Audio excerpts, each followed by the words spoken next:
दोस्तों, राज्य स्वास्थ्य समिति बिहार में स्टेट हेल्थ सोसाइटी बिहार के द्वारा जो है ना बहुत बढ़िया 4500 पोस्ट पे सीएचओ का वैकेंसी निकाला गया है। सीएचओ का मतलब होता है कम्युनिटी हेल्थ ऑफिसर। ये जो मतलब गांव में छोटे उप स्वास्थ्य केंद्र होते हैं ना, वहीं पे कम्युनिटी हेल्थ ऑफिसर को ड्यूटी दिया जाता है। इसमें काफी बढ़िया 40,000 रुपए का सैलरी दिया जाएगा। अगर हम वैकेंसी की बात करें तो 4500 पोस्ट पे वैकेंसी है। इस वैकेंसी का नोटिफिकेशन अगर आप देखिएगा तो पिछले 6 महीनों से लगातार बार बार निकाला जा रहा था, लेकिन इसका ऑनलाइन एप्लीकेशन स्टार्ट नहीं किया जा रहा था। तो फाइनली इसका ऑनलाइन एप्लीकेशन स्टार्ट हो चुका है। ऑनलाइन एप्लीकेशन 1 नवंबर से स्टार्ट होने वाला था, लेकिन किसी कारणवश 1 नवंबर से स्टार्ट ना होके इसका वैकेंसी जो है ना 4-5 दिन डिले करके इसका ऑनलाइन स्टार्ट किया गया है। तो फाइनली ऑनलाइन फॉर्म को आपको कैसे भरना है, मैं एक लाइव फॉर्म फिल करके दिखाऊंगा, ताकि आपको अपना सीएचओ का फॉर्म फिल करने में किसी भी प्रकार का कोई मिस्टेक ना हो। दोस्तों, सिंपली आपको इस वेबसाइट पे आना है। इस वेबसाइट का लिंक मैं आपको वीडियो के डिस्क्रिप्शन में दे दूंगा।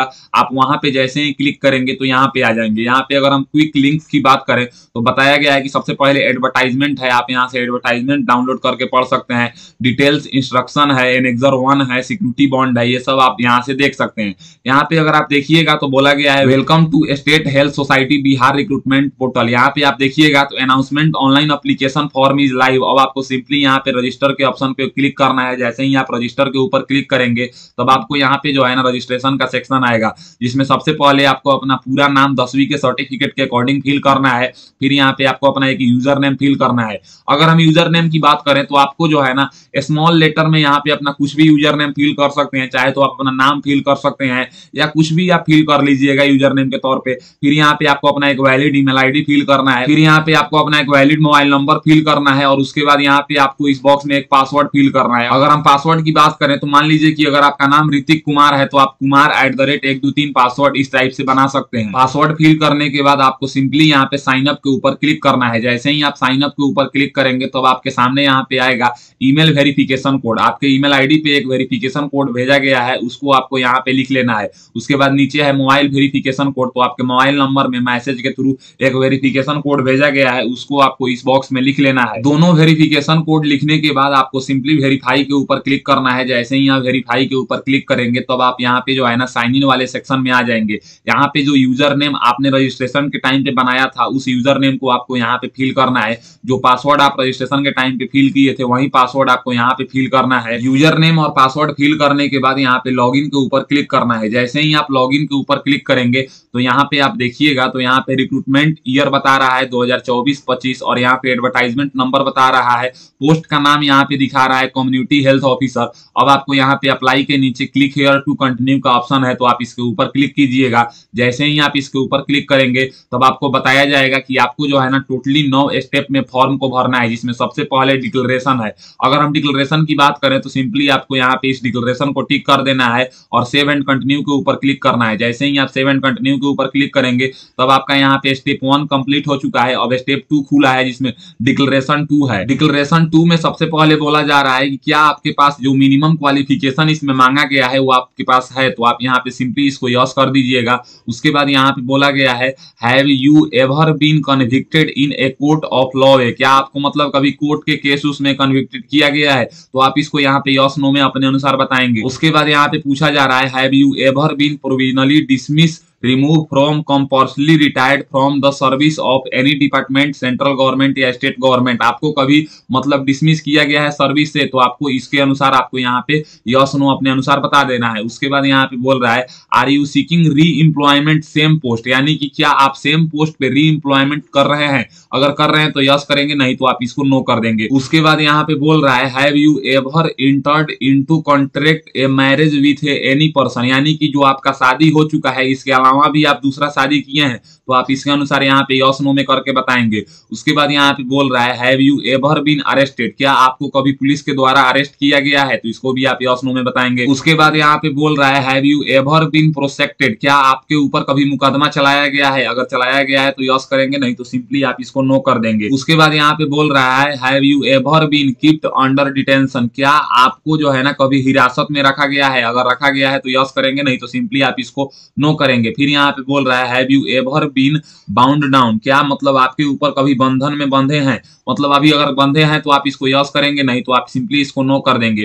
फिर यहाँ पे बोल रहा है have you ever been find by a court law, यानी कि कभी आपको कोर्ट के द्वारा जो है ना जुर्माना लगाया गया है तो आप यस करेंगे, नहीं तो सिंपली आप इसको नो कर देंगे। उसके बाद यहाँ पे बोल रहा है have you ever been divided from any examination या rusticated by any university any examination authority institute, क्या आपको कभी एग्जामिनेशन से निकाला गया है? अगर निकाला गया है तो आप इसको यस नो में करके बताएंगे। उसके बाद बोल रहा है have you ever been divided disqualify by any public service commission, यानी कि आपको यूपीएससी या पीसीएस से जो है ना एग्जामिनेशन से डिवाइडेड किया गया है तो यस करेंगे, नहीं तो सिंपली आप इसको नो कर देंगे। उसके बाद बोल रहा है इज एनी केस पेंडिंग, क्या आपके ऊपर कोई भी केस पेंडिंग है? अगर पेंडिंग है तो यस करके उसका जानकारी देंगे, नहीं तो सिंपली आप इसको नो कर देंगे। फिर बोल रहा है is any case pending against you any university, क्या आपके ऊपर कभी कोई यूनिवर्सिटी के द्वारा जो है ना पेंडिंग केस है तो यस करेंगे, नहीं तो सिंपली आप इसको नो कर देंगे। ये सब जितना भी ऑप्शन है, इन सब ऑप्शन में अगर आप पहली बार किसी हेल्थ सोसाइटी के द्वारा निकाला हुआ फॉर्म भर रहे हैं और आपके ऊपर कोई भी केस मुकदमा नहीं है तो एक नंबर ऑप्शन को यस करना है, बाकी सभी ऑप्शन को नो करना है, नीचे डिक्लेरेशन को टिक करना है और यहाँ पे सेव एंड कंटिन्यू के ऊपर क्लिक करना है। जैसे ही आप सेव एंड कंटिन्यू के ऊपर क्लिक करेंगे तब आपके सामने पर्सनल डिटेल्स खुलेगा। पर्सनल डिटेल्स में सबसे पहले यहाँ पे फुल नेम बोल रहा है जो कि मैट्रिकुलेशन के सर्टिफिकेट के अनुसार फिल करना है। उसके बाद यहाँ पे आपको अपने पिताजी का नाम फिल करना है मैट्रिकुलेशन के सर्टिफिकेट के अनुसार। फिर यहाँ पे आपकी अपनी माँ का नाम फिल करना है। फिर यहाँ पे बोल रहा है स्पाउस नेम, यानी कि आप अपने जीवन साथी का नाम इस बॉक्स में बताइए। अगर आपका कोई जीवन साथी नहीं है तो आप इसको खाली छोड़ सकते हैं क्योंकि स्टार मार्क नहीं लगा हुआ है। उसके बाद यहाँ पे आपको अपना डेट ऑफ बर्थ बताना है 10वीं के सर्टिफिकेट के अकॉर्डिंग। सबसे पहले यहाँ पे आपको ईयर के ऊपर क्लिक करना है। ईयर के ऊपर क्लिक करने के बाद आप यहाँ से जो है ना स्क्रॉल करके आपका जो भी डेट ऑफ बर्थ है वो ईयर सिलेक्ट करेंगे। ईयर सिलेक्ट करने के बाद महीना सिलेक्ट करेंगे। महीना सिलेक्ट करने के बाद अपना डेट सिलेक्ट करेंगे और फिर यहाँ पे नीचे जो है ना एज ऑन 1 अक्टूबर 2024 तो आप इसको कैलकुलेट के ऊपर क्लिक करेंगे तो यहाँ पे बता देगा कि आप कितने साल, कितने महीने, कितने दिन के हो रहे हैं। फिर यहाँ पे आपको अपना जेंडर बताना है कि मेल है कि फीमेल है कि थर्ड जेंडर है। उसके बाद यहाँ मैरिटल स्टेटस बताना है कि आप शादीशुदा है कि अविवाहित है। अगर अविवाहित है अनमैरिड सिलेक्ट करेंगे, शादीशुदा है तो मैरिड सिलेक्ट करेंगे।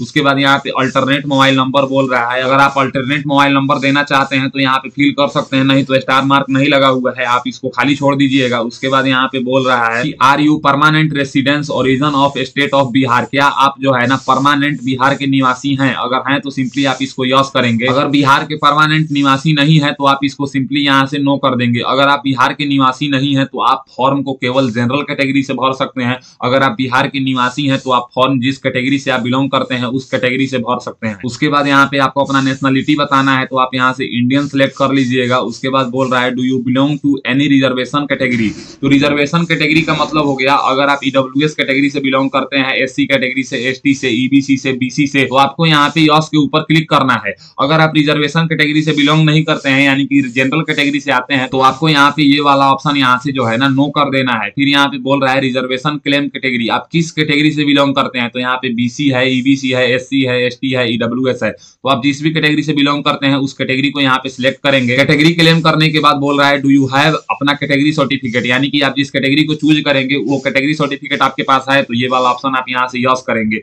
ये बार बार आप जैसे यस नो में करके जानकारी देंगे ना तो ये शुरू से आ रहा है तो आपको कुछ नहीं करना है, सिंपली स्क्रॉल करके वहीं तक जाना है जो ऑप्शन आपने फिल किया है। उसके बाद यहाँ पे बोल रहा है are you physically disable applicable only person with benchmark disability, यानी कि आप विकलांग हैं। अगर है तो आप इसको यस करेंगे, नहीं तो सिंपली आप इसको नो कर देंगे। उसके बाद यहाँ पे बोल रहा है do you claim reservation against freedom fighter, क्या आपके दादाजी या आपकी दादी माँ या आपके कोई भी आपके परिवार का सदस्य जो है फ्रीडम फाइटर था तो आप फ्रीडम फाइटर से रिजर्वेशन ले सकते हैं। तो यहाँ पे उसके अनुसार यस नो में करके जानकारी देंगे। उसके बाद बोल रहा है are you current work in NHM, यानी कि नेशनल हेल्थ मिशन में अगर आप अभी करंट में काम कर रहे हैं तो यहाँ पे यस करेंगे, नहीं तो आप सिंपली इसको नो करेंगे। उसके बाद यहाँ पे प्रूफ ऑफ आइडेंटिफिकेशन, यानी कि आप अपना कौन सा डॉक्यूमेंट देना चाहते हैं, पासपोर्ट की, ड्राइविंग लाइसेंस की, वोटर आईडी कार्ड की, आधार कार्ड, जो डॉक्यूमेंट्स आप आईडी प्रूफ के तौर पे देना चाहते हैं उसको आप यहाँ से सिलेक्ट करेंगे। ये सिलेक्ट करने के बाद यहाँ पे आपको विजुअल आइडेंटिफिकेशन मार्क, यानी कि अगर आपके शरीर में कहीं कटे फटे या जले या तिल का निशान है तो उसको आप यहाँ पे डालेंगे। उसके बाद यहाँ पे बोल रहा है आर यू रजिस्टर विथ बीएनआरसी या अदर स्टेट, यानी कि जो भी लोग इसमें फॉर्म भरेंगे उनका जो है ना रजिस्ट्रेशन बीएनआरसी या अदर स्टेट से कहीं होना चाहिए रजिस्टर। तो आपका जहां भी रजिस्ट्रेशन है, अगर बीएनआरसी से है तो बीएनआरसी करके बताएंगे, अदर स्टेट से है तो अदर स्टेट यहाँ पे बताएंगे।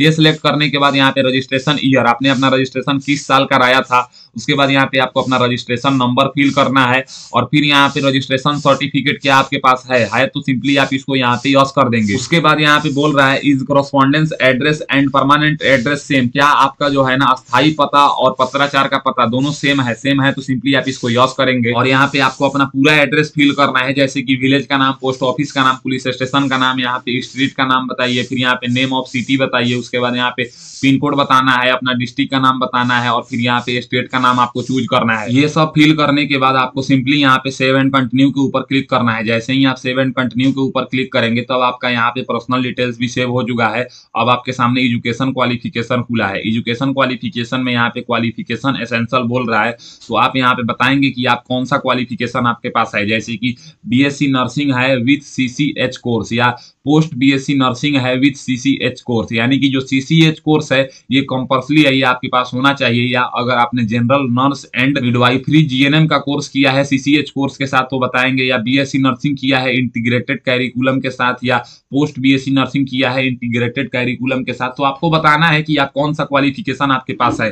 जो क्वालिफिकेशन है उसको आप सिलेक्ट करेंगे। उसके बाद यहाँ पे एजुकेशन क्वालिफिकेशन डिटेल्स, जैसे कि सबसे पहले यहाँ पे नेम ऑफ यूनिवर्सिटी, आपने किस यूनिवर्सिटी से जो है ना जो कोर्स आपने सिलेक्ट किया है वो किया है। उसके बाद उस यूनिवर्सिटी में आपका कॉलेज का नाम क्या है ये बताएंगे। उसके बाद यहाँ पे पासिंग ईयर बताएंगे, जैसे आपने 2024 में किया है कि 23 में किया है कि 22 में किया है, जहां पे किया है मतलब जिस ईयर में किया है उस ईयर को आप सिलेक्ट करेंगे। उसके बाद यहाँ पे date of issue final year marksheet, यानी कि जो आपका फाइनल ईयर का मार्कशीट था वो कब इशू हुआ था उसको आप यहाँ से अपने अनुसार सेलेक्ट करके बताएंगे कि आपका, जैसे कि मान लीजिए कि मेरा 2023 में इशू हुआ था तो हम यहाँ से क्या करेंगे कि 2023 सिलेक्ट कर लेंगे। 2023 के किस महीने में इशू हुआ था, मान लीजिए जून में इशू हुआ था तो हम यहाँ पे जून सिलेक्ट करके डेट बताएंगे। उसके बाद यहाँ पे बोल रहा है डिग्री इशू यस या नो, क्या आपका डिग्री सर्टिफिकेट जो है वो इशू हो चुका है, अगर हुआ है तो यस करेंगे, नहीं तो सिंपली आप इसको नो करेंगे। उसके बाद यहाँ पे आपको बताना है date of issue degree certificate, यानी कि आपका डिग्री सर्टिफिकेट कब इशू हुआ है इसको आप बताएंगे। उसके बाद यहाँ पे बोल रहा है date of issue degree before 1 October 2024, यानी कि 1 अक्टूबर 2024 के पहले आपके पास जो है ना डिग्री सर्टिफिकेट होना चाहिए, तो ये वाला ऑप्शन आपको यहाँ से जो है ना यस कर देंगे। ये बताने के बाद बोल रहा है do you have CCH course certificate from IGNOU, क्या आप इंदिरा गांधी नेशनल यूनिवर्सिटी से जो है ना मतलब अपना सीसीएच कोर्स किए हैं, तो आप ये वाला ऑप्शन यहाँ से जो है ना यस कर दीजिएगा। और उसके बाद जो है ना सिंपली आपको नीचे सेव एंड कंटिन्यू के ऊपर क्लिक करना है। जैसे ही आप कंटिन्यू के ऊपर क्लिक करेंगे तब आपके सामने यहाँ पे वर्क एक्सपीरियंस आएगा। अगर आपको कोई भी वर्क एक्सपीरियंस नहीं है तो सिंपली आप सेव एंड कंटिन्यू के ऊपर क्लिक कर दीजिएगा। अब आपके सामने यहाँ पे जो है ना डॉक्यूमेंट डिटेल्स, यानी कि अब आपको डॉक्यूमेंट्स अपलोड कर रहा है, जिसमें सबसे पहले एक अपना फोटो अपलोड करना है, उसके बाद एक सिग्नेचर अपलोड करना है, उसके बाद यहाँ पे आइडेंटिटी प्रूफ यानी कि Aadhaar card, PAN card, voter ID card में से कोई एक डॉक्यूमेंट्स अपलोड करना है, उसके बाद यहाँ पे रजिस्ट्रेशन सर्टिफिकेट अपलोड करना है। सभी डॉक्यूमेंट्स जो हैं वो 1 MB से कम का फाइल में होना चाहिए। जो डॉक्यूमेंट्स अपलोड करना है यानी कि आईडी प्रूफ और रजिस्ट्रेशन सर्टिफिकेट, इसको आप पीडीएफ फॉर्मेट में अपलोड करेंगे, लेकिन फोटो और सिग्नेचर को आपको जो है ना जेपीजी फॉर्मेट में अपलोड करना है। फोटो, सिग्नेचर, आईडी प्रूफ और रजिस्ट्रेशन सर्टिफिकेट अपलोड कर लीजिएगा। अगर आपको ये अपलोड करने में परेशानी आ रहा है तो इसका एक पर्सनल वीडियो मेरे चैनल पे है, आप जाके डॉक्यूमेंट्स को रिसाइज करने का प्रोसेस देख लेंगे और उसके बाद अपलोड करेंगे। अपलोड करने के बाद यहाँ पे सेव एंड कंटिन्यू के ऊपर आपको क्लिक करना है। जैसे ही आप सेव एंड कंटिन्यू के ऊपर क्लिक करेंगे तो आपके सामने आएगा डिक्लेरेशन बाय कैंडिडेट्स, तो आप यहाँ पे इसको टिक कर दीजिएगा। टिक करने के बाद फिर नीचे वाले बॉक्स को भी टिक कर दीजिएगा और सेव एंड कंटिन्यू के ऊपर आप क्लिक करेंगे। जैसे ही आप इसके ऊपर क्लिक करेंगे तो आपके सामने यहाँ पे जो है ना इनिशियल पेमेंट्स का ऑप्शन आएगा। तो अब यहाँ पे आपको इनिशियल पेमेंट्स फॉर RS-200 के ऊपर क्लिक करना है। जैसे ही आप इसके ऊपर क्लिक करेंगे तो आपके सामने यहाँ पे बहुत सारा ऑप्शन आएगा। इसमें जो है ना आप देखिएगा, जैसे यहाँ पे शो QR का ऑप्शन है तो इसके ऊपर आप क्लिक करके अपने UPI ऐप से इसको स्कैन करके पेमेंट्स कर लीजिएगा। पेमेंट्स करने के बाद आपका जो है ना सक्सेसफुली फॉर्म फिलअप हो चुका है और आपको रिडायरेक्ट करके एप्लीकेशन का PDF डाउनलोड करने वाले सेक्शन में पहुंचा दिया जाएगा। वहां से आप अपने एप्लीकेशन का PDF डाउनलोड कर लीजिएगा। मुझे फॉर्म को नहीं भरना है, बस आपको प्रोसेस बताना है, इसलिए मैं पेमेंट्स करके नहीं दिखाऊंगा। इस तरीके से आज के इस वीडियो में आपने जाना कि आपको जो है ना बिहार में कम्युनिटी हेल्थ ऑफिसर का जो 4500 पोस्ट पे वैकेंसी निकला है, इस वैकेंसी का आप लोग फॉर्म कैसे भरेंगे। अगर मेरी दी हुई जानकारी आपको पसंद आता है तो मेरे वीडियो को लाइक कीजिए एंड ऐसे ही इन्फॉर्मेटिव वीडियो के लिए मेरे चैनल को सब्सक्राइब कीजिए। आज के लिए बस इतना ही, मैं आपसे विदा लेना चाहूंगा। तब तक आप लोग देखते रहिए मेरा यूट्यूब चैनल फॉर्म फिलअप की नॉलेज। जय हिंद, जय भारत।